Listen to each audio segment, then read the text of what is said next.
Hello friends, आज हम 9th class का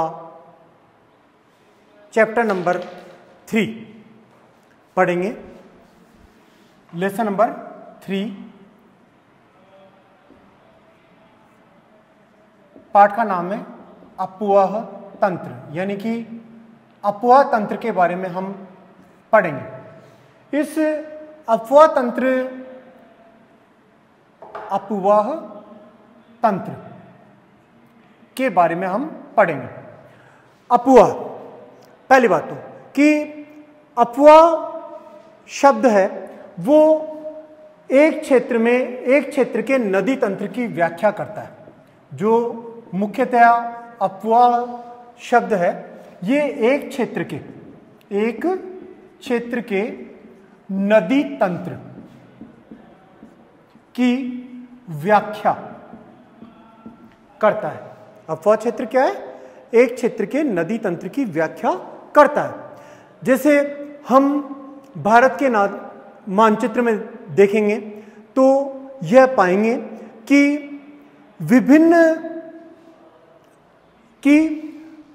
विभिन्न दिशाओं से छोटी छोटी धाराएं, विभिन्न दिशाओं से छोटी छोटी धाराएं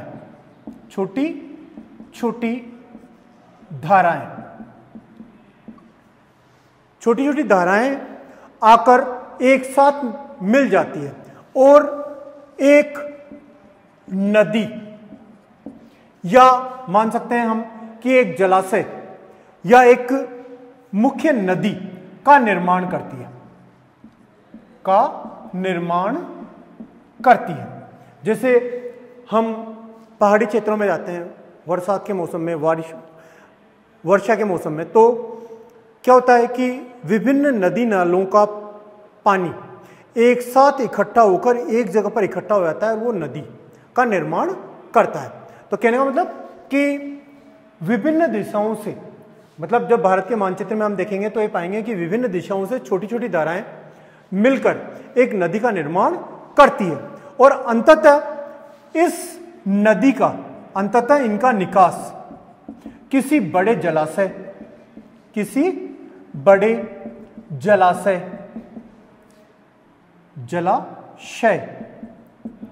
समुद्र आदि या महासागर में हो जाता है। निकास यानी इसका अंतिम पथ।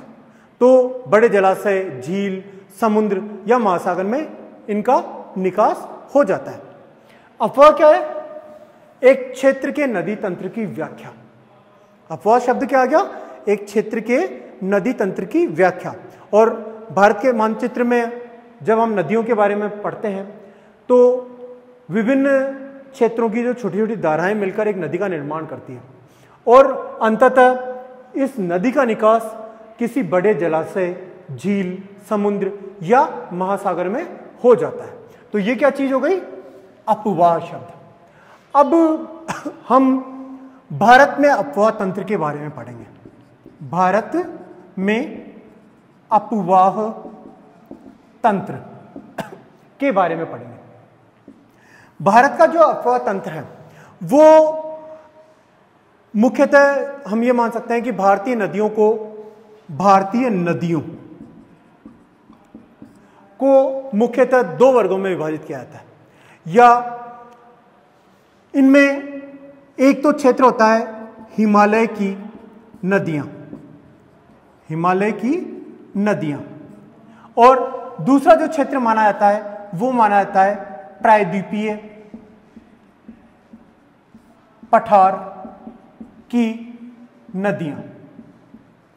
भारत के अपवाह क्षेत्र की नदियों को हम 2 वर्गों में विभाजित कर सकते हैं। एक तो हिमालय की नदियां और दूसरी प्रायद्वीपीय क्षेत्र की नदियां। अब हिमालय क्षेत्र की जो नदियां हैं वो मुख्यतः इनकी कुछ विशेषताएं होती हैं।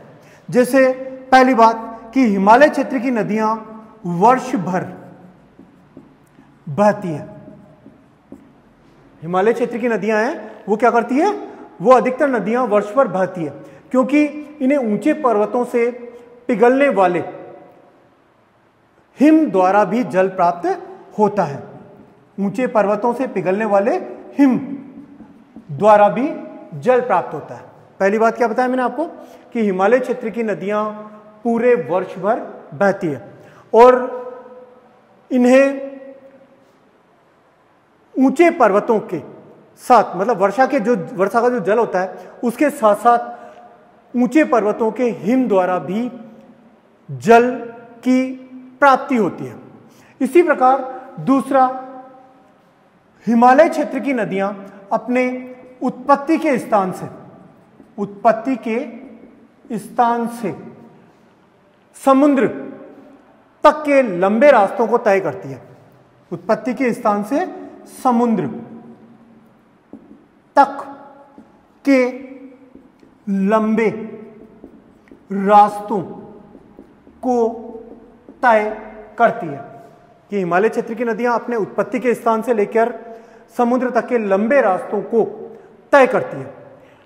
दो चीजें बताई मैंने इसमें, ये कि हिमालय की नदियां पहली बात तो कि वर्ष भर बहती है और इन्हें वर्षा के जल के साथ साथ हिम द्वारा भी जल प्राप्त होता है, और हिमालय की नदियां अपने उत्पत्ति के स्थान से समुद्र तक का लंबा सफर तय करती है। दूसरा, हम देखते हैं कि प्रायद्वीपीय पठार की नदियां या प्रायद्वीपीय नदियां, तो अधिकतर जो प्रायद्वीपीय नदियां हैं वो मौसमी होती है। दूसरी जो अधिकतर प्रायद्वीपीय नदियां हैं वो क्या होती है? मौसमी होती है। मौसमी होती है यानी इनका जो बहाव है, इनका जो प्रवाह है वो केवल किस पर निर्भर करता है? वर्षा पर निर्भर करता है। इनका जो प्रवाह है वो वर्षा पर निर्भर करता है, और शुष्क मौसम में बड़ी नदियों का जल भी घटकर छोटी छोटी धाराओं में बहने लगता है। मतलब जब वर्षा ऋतु चली जाती है और शुष्क मौसम बाद में आरंभ स्टार्ट हो जाता है, तो ये शुष्क मौसम में बड़ी बड़ी जो नदियां होती हैं उनका जल भी मात्र छोटी छोटी धाराओं के रूप में रह जाता है। पहली बात कि प्रायद्वीपीय जो नदियां हैं वो क्या होती है? मौसमी होती है, और ये अधिकतर वर्षा पर निर्भर होती है, और शुष्क मौसम में बड़ी बड़ी नदियां भी छोटी छोटी धाराओं में रह जाती है। इसके बाद में हम जो प्रायद्वीपीय भारत की जो नदियां हैं उसके संदर्भ में हम देखेंगे कि हिमालय की तुलना में हम देखते हैं कि हिमालय की तुलना में प्रायद्वीपीय नदियां हैं वो कम लंबी तथा छिछली होती है। कम लंबी तथा छिछली होती है। प्रायद्वीप मतलब हिमालय की जैसे मैंने आपको बताया कि हिमालय की नदियां अपने उत्पत्ति स्थान से लेकर समुद्र तक का लंबा रास्ता तय करती है, और प्रायद्वीपीय नदियां हैं वो हिमालय की तुलना में कम लंबी और छिछली होती है। इसी प्रकार जो तीसरा है, प्रायद्वीपीय नदियां अधिकांशतः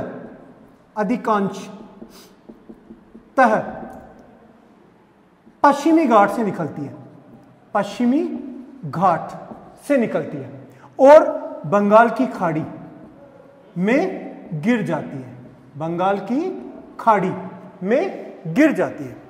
प्रायद्वीपीय भारत की जो अधिकांश नदियां हैं वो अधिकतर पश्चिमी घाट से निकलती है और पश्चिमी बंगाल की खाड़ी तक बहती है या बंगाल की खाड़ी की तरफ बहती है, क्योंकि ये छोटी भी होती है और कम और छिछली भी होती है। तो हमने मुख्यतः क्या पढ़ा कि भारत में अपवाह तंत्र की नदियों को दो वर्गों में विभाजित किया गया, एक तो हिमालय की नदियां और दूसरा प्रायद्वीपीय नदियां। तो प्रायद्वीपीय हिमालय की नदियों में जैसे मैंने आपको बताया कि हिमालय की नदियां वर्ष भर बहती है और इसे वर्षा जल के साथ साथ ऊंचे पर्वतों के हिम द्वारा प्राप्त जल भी इन्हें प्राप्त होता रहता है। और जबकि प्रायद्वीपीय नदियां हैं वो मौसमी होती है और वर्षा पर इनकी अधिकतर निर्भरता होती है। शुष्क मौसम में कुछ बड़ी बड़ी नदियां भी छोटी छोटी धाराओं के रूप में रह जाती है। इसी प्रकार दूसरा कि हिमालय की नदियां अपने उत्पत्ति स्थान से समुद्र तक का लंबा रास्ता तय करती है, जबकि प्रायद्वीपीय नदियां हैं वो हिमालय की तुलना में कम लंबी और छिछली होती है। और इसकी प्रायद्वीपीय नदियां हैं वो अधिकांशतः पश्चिमी घाट से निकलती है और बंगाल की खाड़ी की तरफ बहती है। ये हमने क्या पढ़ा? नदियों के बारे में पढ़ा। अफवाह का जो शब्द की व्याख्या की है वो अफवाह शब्द की व्याख्या भी किस तरह से की गई है कि एक क्षेत्र के नदी तंत्र की व्याख्या, यानी क्या कहलाता है? अफवाह। और अफवाह किस तरह से नदियां बनती है कि जब जैसे हम भारत के नक्शे में देखते हैं तो हम देखते हैं कि विभिन्न दिशाओं से छोटी छोटी धाराएं मिलकर एक नदी का निर्माण करती है और इन नदियों का जल का निकास किसी बड़े जलाशय, झील, समुद्र या महासागर में होता है। फिर हमने भारत में अफवाह तंत्र को दो भागों में विभाजित किया गया है, एक तो हिमालय की नदियां और दूसरा प्रायद्वीपीय नदियां। हिमालय की नदियां जैसे मैंने आपको बताया कि वर्ष भर बहती है, इन्हें वर्षा जल के साथ साथ ऊंचे पर्वतों का हिम भी प्राप्त होता है, यानी हिम के द्वारा जो जल प्राप्त होता है वो भी प्राप्त होता है। और प्रायद्वीपीय नदियां क्या होती है? वो अधिकतर मौसमी होती है और वर्षा पर निर्भर करती है। शुष्क मौसम में बड़ी बड़ी नदियां भी क्या होती है? छोटी छोटी धाराओं के रूप में रह जाती है। इसी प्रकार हिमालय की नदियां अपने उत्पत्ति के स्थान से समुद्र तक का लंबा रास्ता तय करती है, जबकि प्रायद्वीपीय नदियां हिमालय की तुलना में कम लंबी और छिछली होती है। और प्रायद्वीपीय नदियां अधिकांशतः पश्चिमी घाट से निकलती है और बंगाल की खाड़ी की तरफ बहती है। तो ये हमने इनके बारे में पढ़ा। अब हम सबसे पहले हिमालय की नदियों के बारे में पढ़ेंगे। हिमालय की नदियों के बारे में हम पढ़ेंगे।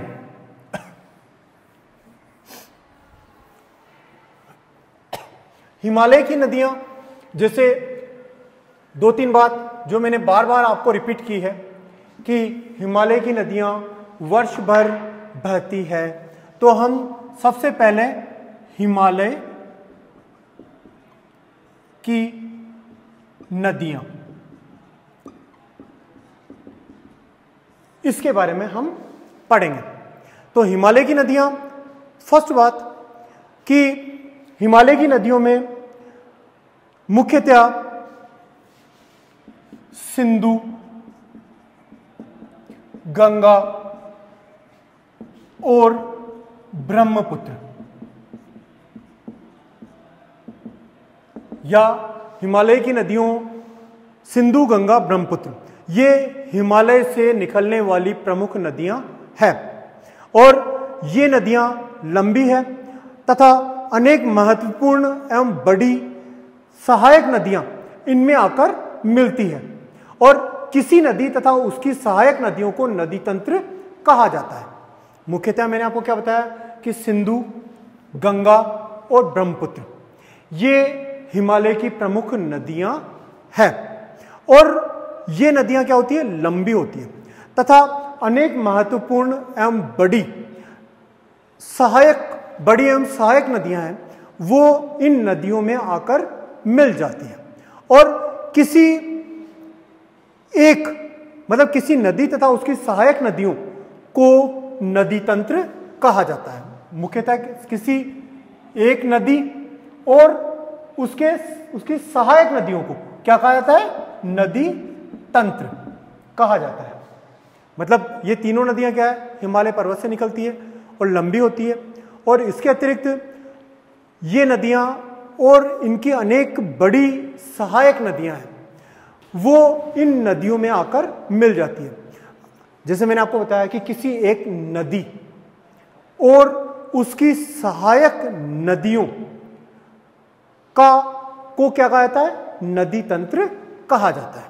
अब हम इसमें ही सबसे पहले हम शॉर्टली डिटेल पढ़ेंगे सिंधु नदी तंत्र के बारे में, कि जो सिंधु नदी है, इस सिंधु नदी तंत्र के बारे में हम पढ़ेंगे। पहली बात, सिंधु नदी तंत्र या उसकी सहायक नदियां। नदी तंत्र के बारे में जैसे मैंने आपको बताया कि किसी नदी तथा उसकी सहायक नदियों को क्या कहा जाता है? नदी तंत्र कहा जाता है। तो सिंधु नदी तंत्र यानी सिंधु और उसकी सहायक नदियां। तो सबसे पहले हम देखेंगे कि सतलज, व्यास, चिनाब, झेलम, ये सब क्या है? सिंधु की सहायक नदियां हैं। सतलज, व्यास, चिनाब, झेलम, ये नदियां क्या है? सिंधु की सहायक नदियां हैं। इसके अलावा एक रावी नदी, ये भी एक सिंधु की सहायक नदी कहलाती है। मुख्यतया सिंधु नदी का जलग्रहण क्षेत्र, सिंधु नदी का जलग्रहण क्षेत्र लगभग 11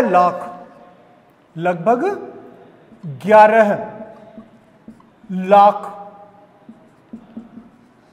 वर्ग किलोमीटर है और इसमें से मात्र भारत को 3.25 लाख वर्ग किलोमीटर ही जल, 3.25 लाख वर्ग किलोमीटर ही जल भारत को प्राप्त होता है। इसका कारण क्या है? कि सिंधु जल समझौता, इसका कारण सिंधु सल जल समझौता जो कि 1960 में किया गया था। इसके अनुसार सिंधु नदी के 20% जल का उपयोग ही भारत कर सकता है। सिंधु नदी का जो जल का उपयोग है वो केवल 20% जल का ही उपयोग भारत कर सकता है। और भारत सिंधु की अनेक सहायक नदियां हैं। जैसे मैंने आपको बताया कि केवल 20% जल का उपयोग ही भारत करता है और शेष जल का उपयोग पाकिस्तान करता है। अब मुख्यतः क्या है कि सिंधु की एक सहायक नदी है सतलज। मुख्यतः सिंधु की एक सहायक नदी है सतलज। इस सतलज नदी का उद्गम तिब्बत के कैलाश मानसरोवर, तिब्बत के कैलाश मानसरोवर के राक्षस ताल से सतलज नदी का उद्गम माना जाता है। कि सिंधु है, सिंधु नदी की एक प्रमुख सहायक नदी है सतलज नदी और सतलज नदी का उद्गम तिब्बत के कैलाश मानसरोवर के राक्षस ताल से माना जाता है। और इस सतलज नदी पर भारत में पंजाब के पास रोपड़ में, पंजाब के पास रोपड़ में भाखड़ा नांगल बांध का निर्माण किया गया। भाखड़ा नांगल बांध का निर्माण पंजाब के रोपड़ में किया गया। आगे जाकर यह नदी व्यास नदी में मिल जाती है। एक बात तो ये। दूसरा, जैसे मैंने आपको एक चीज बताई थी कि सिंधु नदी का जलग्रहण क्षेत्र लगभग 11 लाख वर्ग किलोमीटर है, जिनमें भारत को केवल 3.25 लाख वर्ग किलोमीटर जल ग्रहण क्षेत्र प्राप्त होता है। और जैसे मैंने आपको बताया कि सिंधु जल समझौता 1960 में किया गया था, जिसके अंतर्गत क्या था कि सिंधु मतलब कि भारत इस नदी प्रक्रम में केवल 20% जल का ही उपयोग कर सकता है और इस जल का उपयोग पंजाब, राजस्थान, हरियाणा आदि के सिंचित क्षेत्रों में किया जाता है। पंजाब, राजस्थान, हरियाणा के सिंचित क्षेत्रों में ही इसका उपयोग किया जाता है।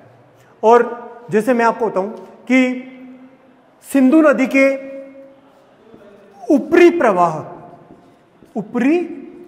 प्रवाह का क्षेत्र भारत में आता है। सिंधु नदी के ऊपरी प्रवाह क्षेत्र हमारे देश में होता है, जबकि जो इसका निचला प्रवाह है, निचला प्रवाह, ये पाकिस्तान के अंदर होता है।